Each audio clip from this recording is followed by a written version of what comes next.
cut to the shit. Who's the better cover artist? Sorry if I scared you guys. Let's see here. Not showing my boobies? Good. So, today we are going over who is the best Goosebumps cover artist. And before I get into this, I just want to say, if you disagree, I respect your opinion, okay? Baby, I love you, I love you. But, yeah. If you don't agree with any of these, if you don't agree with the cover arts I'm about to show in a minute, that they're good, it's okay. If you don't agree with the winner, it's okay.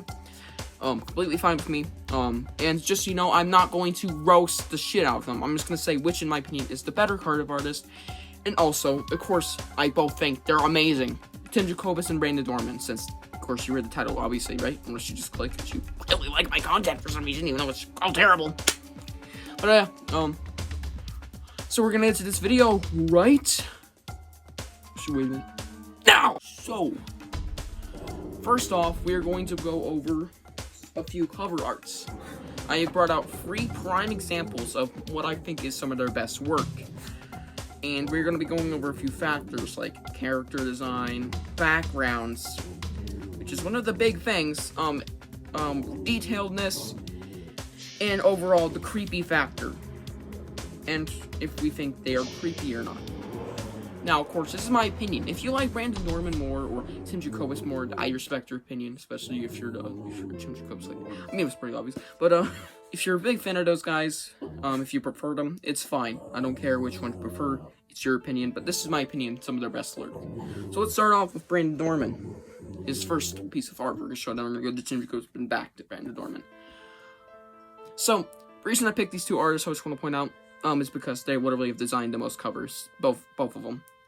So they've designed tons of cover art, and lots of them, and they're the prime cover artists that we always come back to. Usually Jacobus, but Dorman is also pretty popular now, since he's been designing, like, every cover art for a while now. But, let's start off with 5th grade zombies. I know, bad book, but in your opinion, if you think it's good, that's fine. Just want to point out, okay? I'm not going controversial here, I'm not gonna say everything's bad.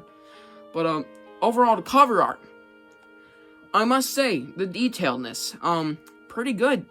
Creepy factor, not too much. I definitely think this is one of his creepiest work, but I feel like his work has never been too creepy, for the most part. But I feel like this is some of the best we have gotten so far. I'm excited to see more, especially after we got Goblin Monday. Holy shit. Like, what the fuck was that cover art? Go search it up, man. It's fucking insane. It completely changes everything if we're gonna go like that. I don't know if I don't mind if we go back and what my kitty cat? She's like, anyways, big booty bombastic bitch. Anyways, back on track. Yeah, so far his work is amazing for cover arts. Very high detail. But one thing that's lacking is a decent background, which is just smoke, which I guess is fine for this cover art. Some of the Slappier World cover arts have somewhat of a background, like, for example, Sloppy Dreamland has somewhat of a background. Another prime example, Dream the Beast kinda, but it's more just snow and fog. But, there you go. Jesus Christ, in Revenge of the Invisible Boy, big prime example. They actually have lockers and stuff back there.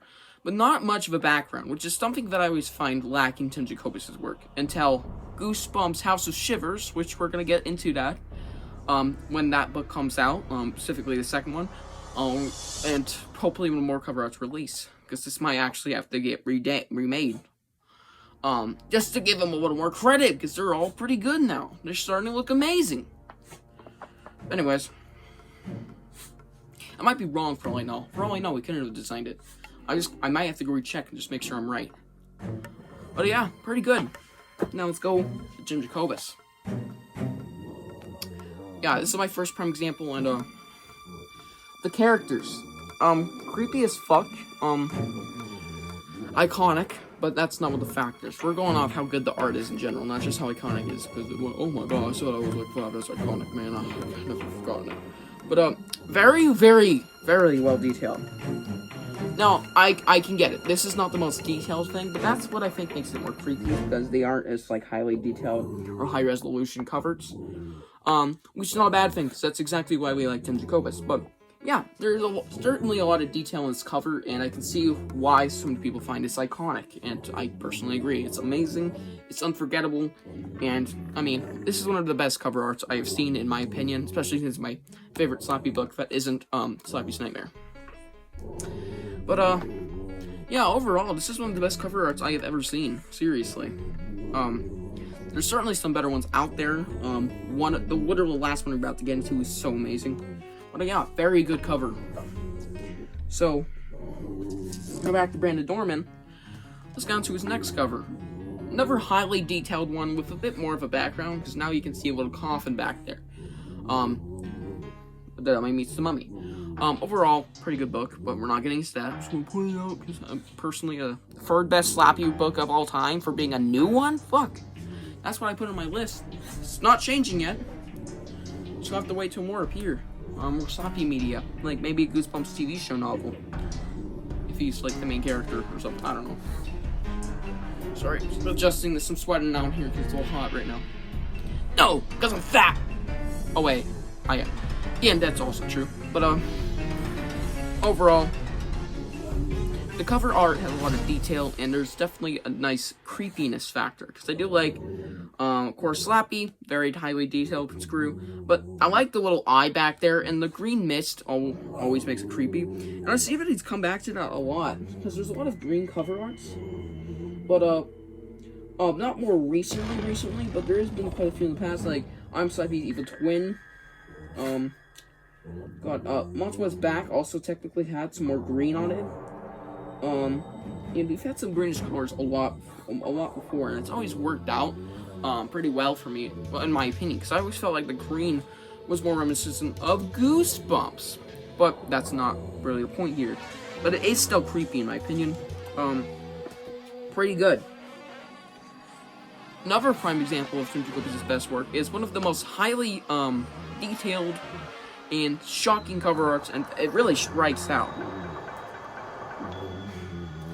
Okay, so, book was overall fine. I'm not gonna get into it, because I'm not getting spoilers, and I should probably shut up about that, because it's completely did. What are you doing, Tinkerbell? What are you doing, buddy?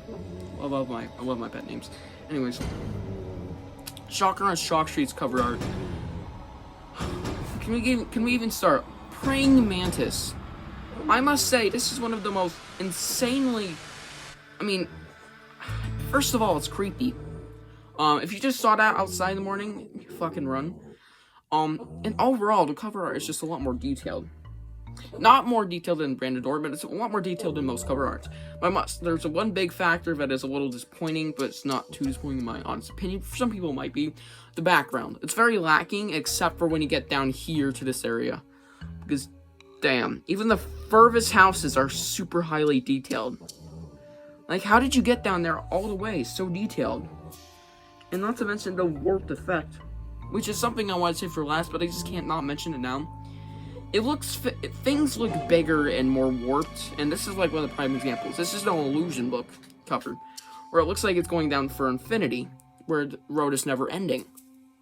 Which it kind of is, kind of isn't. It's one of the infinity effects, which is what makes these covers so creepy sometimes. Going back to this, there's a warped effect, because things stick out more. And that's what I always think. That's why I always go back to Jacobus, where the other ones are just kind of there. They just kind of exist. But let's go to Brandon Dorman's newest work, which I kind of think it does a little bit of the warp effect. Night of the Squawker, so far as the latest work that has been released, as an official copy that you can buy, not actually to the public, where it's available to watch and see. But, Night of the Squawker's cover art has always been a pretty good cover art, in my opinion. And so they made me want to get the book. Of course, the book was terrible, in my opinion. My honest and humble opinion. But, there's a review for it if you want to go check it out. The cover art always stuck out to me because I felt like the orange sparks of the fence breaking and the birds, like, little eye things. The bird in general, strikes a creepy image with it roaring as it just breaks through the fence. And not to mention the little foreshadowing to the book, which didn't get much anywhere, really. I mean, I'm just gonna tell you, don't get yourself overhyped, over experimental area, because it really didn't mean much to the story at all. Could have been completely forgotten. just to make you go, oh no, creepy bird. Basically. Little spoilers, but I doubt you even care because it's just, I don't want to disappoint you guys when you read this book. Just go in with low expectations. It will go up a little, but it'll go back down. So, basically, the whole cover itself has always struck an image of, wow, this is action.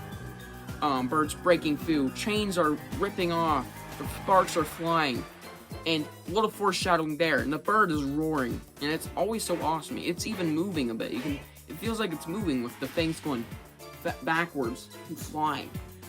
It's always struck an image in you, which is some of his best work, because it always looks like it's happening, like it's in motion, which is something that most of the covers do look like. But of course, this one has literally mid-motion, which is one of the best works I've ever seen, and that's why I like this cover so much. Top 5, honestly, for being a bad book, honestly, in my opinion. Now, if you thought I didn't pull out the big guns for Tim Jacobus, you're fucking retarded. Anyways, I love you. Didn't mean that. But if you really thought I didn't pull it out yet, if you thought I wasn't gonna pull it out, you shouldn't have underestimated me. This beauty is one of the best, if not the best, Goosebumps book covers of all time, and I think most people can agree.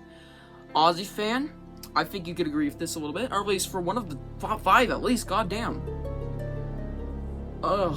Where do I begin to? Where do I start? The gore. There's fucking gore on this cover. Okay, let's see. There's blood, so that's awesome. There's some extremely creepy and graphic imagery. Overall decomposing. There's bones showing, which is not exactly appropriate when it comes to Curly, but it's like just ripping out. There's an eye dangling out of a guy's head, and there's overall creepiness. Not to mention the orange sky and the fact that there's zombies. Now, think about this as 5th grade zombies. If this was 5th grade zombies, bitch, I wouldn't even care. I'd just give the book a 10 out of 10. And the book was a 10 out of 10. It's pretty goddamn good. I did a review for it, like, months ago. Like, September, I think. August, actually. But still, probably. Extremely well-detailed. More well-detailed, honestly. I'm not even kidding. More well-detailed than most of, Jesus Christ, and Dorman Park. I always said that's more detailed, but it's still not the creepiest. This is so well detailed in a way it's creepy because the way it's made. It's not like the way it is. It's oil painting, which is extremely awesome. So, 10 out of 10. Best cover art I've seen. So, let's get into who is the best. And the winner. And the winner. And the winner. And the winner is... No way. Really? Oh, wow, I would have never guessed. Tim Jacobus. He's better. Oh my gosh.